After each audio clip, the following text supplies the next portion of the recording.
All right, greetings, everybody. My name's Larry Williams. I'm the director of CARMA, the Consortium for the Advancement of Research Methods and Analysis, now located in the Rawls College of Business at Texas Tech University. And it is my pleasure to welcome you to another version of a CARMA Quick Chat. In case you don't know about CARMA, we are a university center whose commitment and activities relate to providing research methods, education, and training for doctoral students and faculty. We do those since 2000. We were established in 1997. We've been doing short courses literally all over the world. Since then, we have an exciting set planned for June at Wayne State University in Detroit. I can invite you to visit our CARMA website to learn more about those. We are very excited that we're back in person for those. But in addition to that, we have an institutional membership model where universities join our consortium and have access to a variety of types of lectures and panels and other events that we do online. So the purpose of our quick chat today is to have the chance to speak to Paul Hünermund.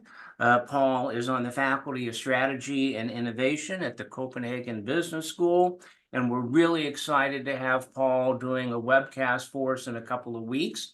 That is April the 12th, and on that day, we will be doing two webcast lectures.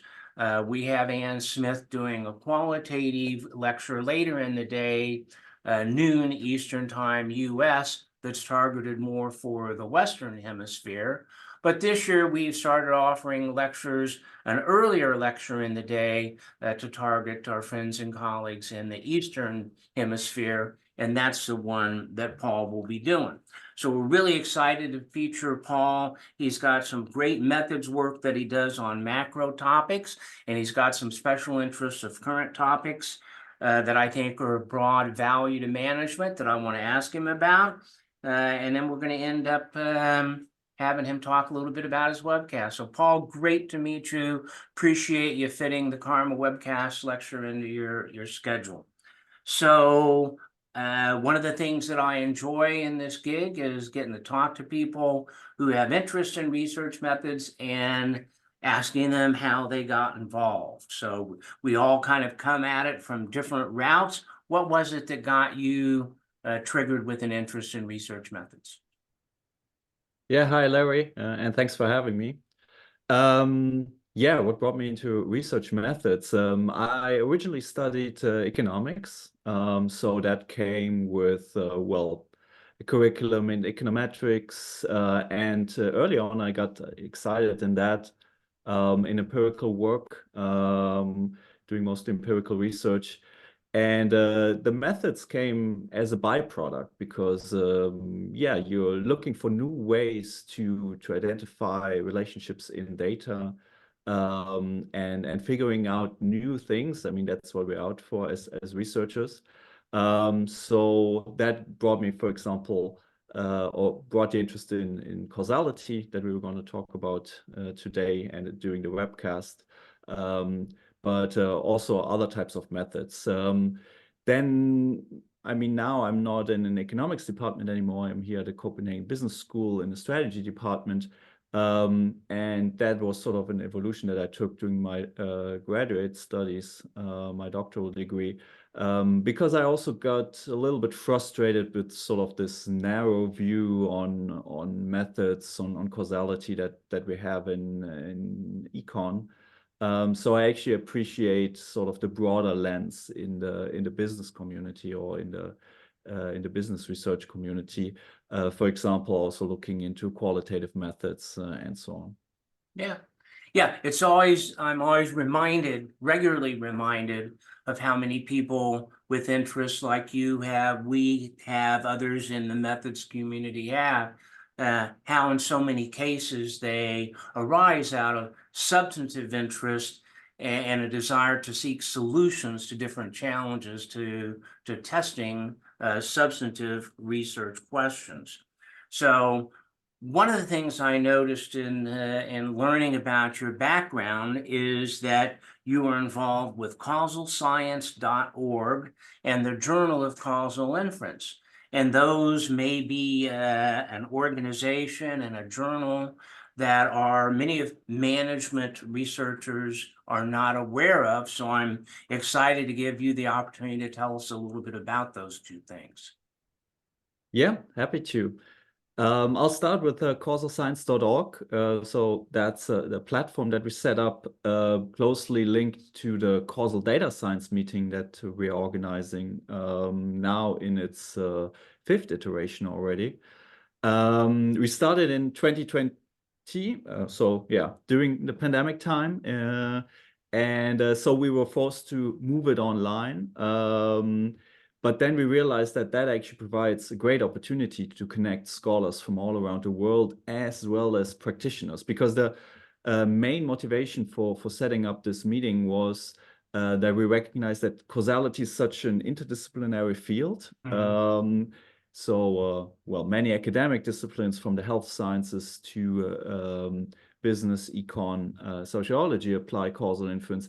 But then also actually there's a big group in industry, data scientists working in industry that are grappling with these kind of causal questions. And we wanted to bring everyone to the table, sharing new research results in an informal setting outside of, let's say, the formalized computer science conferences like NeurIPS that we're having, but more on informal knowledge exchange. And yeah, that worked really well. We had several thousands of participants online. We had great keynote speakers like Guido Imbens, Nobel Prize winner in economics. This year we will probably have Susan Athey as a keynote speaker, who was a chief economist at Microsoft and also brought the causal perspective in there. So yeah, excited about that. And then the Journal of Causal Inference has a similar motivation, similar idea. It's an interdisciplinary journal. We see more and more causal inference techniques being applied, for example, in computer science, causal AI, causal machine learning. At the same time, these methods are applied in various disciplines. So the founding fathers of the journal, for example, Julia Pearl at UCLA, saw the need for establishing this kind of interdisciplinary forum. The journal is now 10 years old. It's still a niche journal in that sense, but it has many good people from the causal inference community on its editorial board.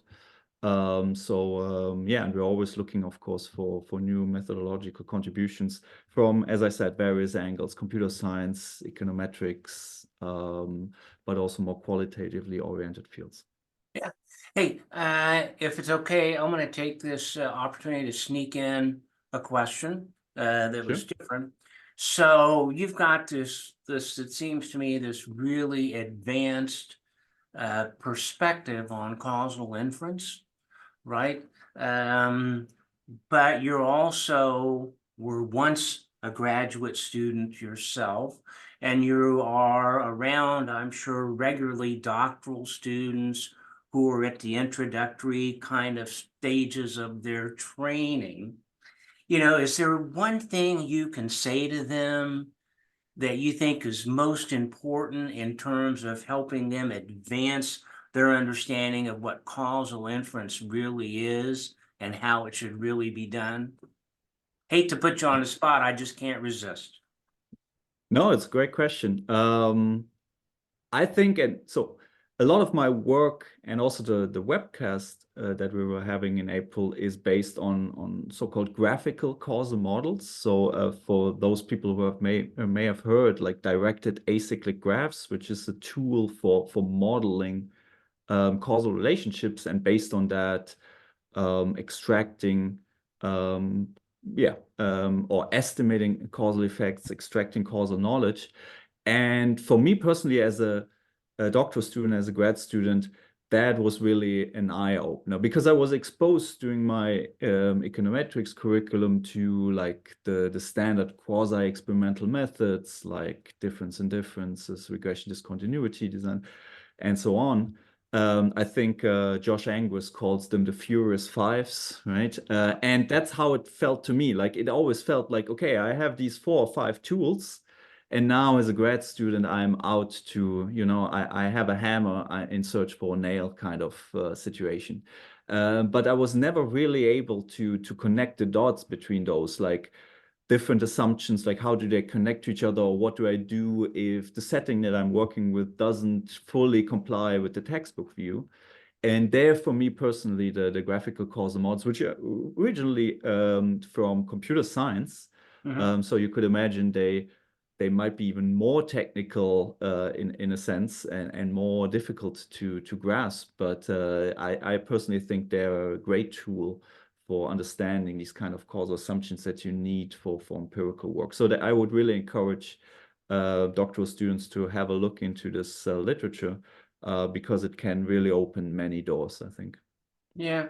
Yeah, it's kind of like, I think your comments make me reflect on kind of the belief that's developed for me, which is that students tend to think that the causal inference is in the statistics, right? Exactly. And it's really everything outside before you get to the statistics that really informs that and makes it to what it needs to be. So one of the things you mentioned, obviously, we're in great evolutionary period in terms of technology. And AI, we see playing a role in different aspects of our research process. What do you see is like a good role or a bad role? What, how will AI become involved in the normal methods that management researchers like ourselves get involved in, from your view? Yeah, so I think AI will play a huge role in the future. I won't make any prediction on how soon, but in the medium term, definitely. And we already see that, right? Like AI being used, for example, to measure new phenomena, to grapple with new types of data sources and so on. But I think the real thrust will come only once AI and machines will actually learn to think in causal terms. And I'm really convinced of that, because what we ultimately do is that we want to advance theory, or want to test theory in management. And theory is most of the time a causal statement. You can see this from a philosophical or epistemological point of view, because we want to understand why certain things work the way they are. And if you ask a why question, that is actually has a causal component. Or simply, you can see it from a pragmatic point of view. We want to implement management initiative X because we want to create a result Y somewhere else in the organization. Um, and so since those theories that we're dealing with are causal statements, also the AI that is involved in testing them and helping us in the research process needs to understand this causal component to it. And then, I mean, the possibilities are almost endless, right? I mean, you could imagine like a kind of artificial learner that is able to conduct its own experiments in a specific setting, identifying what kind of causal knowledge we already have, where we have ambiguous or missing causal knowledge, and then applying both experimental but maybe also observational methods, pulling in different data sources. I mean, that sounds a bit like science fiction, and maybe people are afraid that AI will go for our jobs in the end. But I think there is actually great opportunity. I mean, we see small steps of this already, right? Like the large language models helping us to become more productive in the research process. And I think this trend will only continue and go on. Yeah, well, certainly there's a lot that goes on in our world these days. It seems like science fiction. So I guess we should expect to see this in the research side of things. So one of the things that I found interesting about your background as well was that in addition to having these interests that, we might say how we the analytical side of it, the data intensity side of it. I know that you do and have worked and think about natural experiments, right? Which is kind of at the opposite end, can be at the opposite end of these approaches to testing theory. So it seems like there's some increasing interest in natural experiments in organizational research. Do you see them playing a role in our future? Yes, I do think so. Definitely natural experiments are an important tool in our toolbox, right? I've already mentioned they come with certain statistical techniques like you mentioned, but the underlying identification strategy are of course tied to sort of natural experiments that arise because of external shocks that organizations are exposed to. And I think we should make use of every tool that we have available.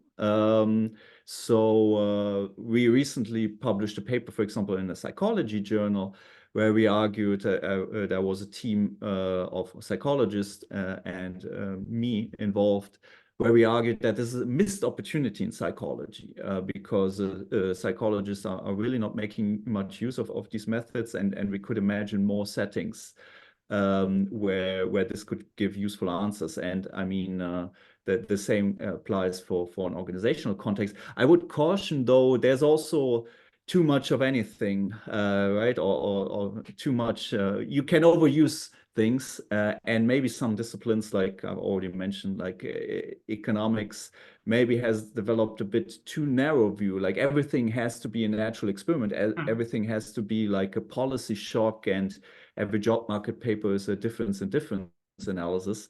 I think we should, be careful that we don't narrow our view too much. We should use the tools that we have, but not restrict ourselves to only doing natural experiments, because some important question, especially in organizational context, might not be so amenable to external shocks. Yeah. Oh, your comments raise an interesting point for me, which is as I talk to different people like yourselves that really have in-depth expertise in certain areas, certain methodological approaches, you might think that because of that interest and expertise, they really think that their way is the only way, when in fact it's almost like the more understanding that you have of any one method, it makes you really appreciative of the role of a variety of methods in terms of the pursuit of the things that we're interested in. Well, as I mentioned at the beginning, we're really excited to have you involved with Karma because of your April 12th webcast. So let me close by just asking you to give a preview of what you're going to be talking about on April the 12th. Yeah, so the webcast will be based on a recent paper that we published in Organizational Research Methods, and it's a short methodological report on proper use of control variables. So control variables is something that comes up basically in every empirical research paper, both like in simple regression analysis, but also in the natural experiments kinds of approaches. And the paper that we've published is specifically on how to interpret control variables. And we use in the paper, and I will use the graphical causal models in the webcast lecture too, because I think it's a great tool for illustrative purposes, and it's very easy to show what's going on without any algebra. And like burying it in equations of statistical derivations. Um, the main argument that we make in the paper is that you should actually not interpret the results of control variable coefficients. You should stick to what we call like a main variable of interest, for which you have formulated, for example, a hypothesis in a research paper, but then treating control variables as like secondary variables, so they don't have equal status. That's why we call the paper, or called the paper, on the nuisance of control variables in causal regression analysis. And I will try to convince the audience that why, first of all, this is the case, why we shouldn't interpret control variables, why it might actually be dangerous, because it gives sort of a false sense of false sense of evidence accumulating in a literature. Mhm. And yeah, beyond that point that we make in the paper, I think introducing the directed acyclic graphs, the graphical causal models, also give a lot of clues about how to properly use control variables in regression analysis. So the do's and don'ts, like what to include, what not. And that will be, yeah, sort of the perspective built on the machinery that we have in this paper. Yeah, well, that'll be coming up in just a couple of weeks. Again, that's Friday, April the 12th, and that'll be starting at 9 Eastern time, 9 a.m. Eastern time. Paul Hünermund talking about control variables. It was a real pleasure to chat with you. I'm so excited to have you involved with Karma and very much looking forward to your webcast. If you're interested, everybody, you can find more information on the Karma website about Paul's lecture, Ann's lecture, our short courses, everything that we do. So thanks again, and we'll see you in a couple of weeks. Thank you very much, Larry, and I'm looking forward to the webcast.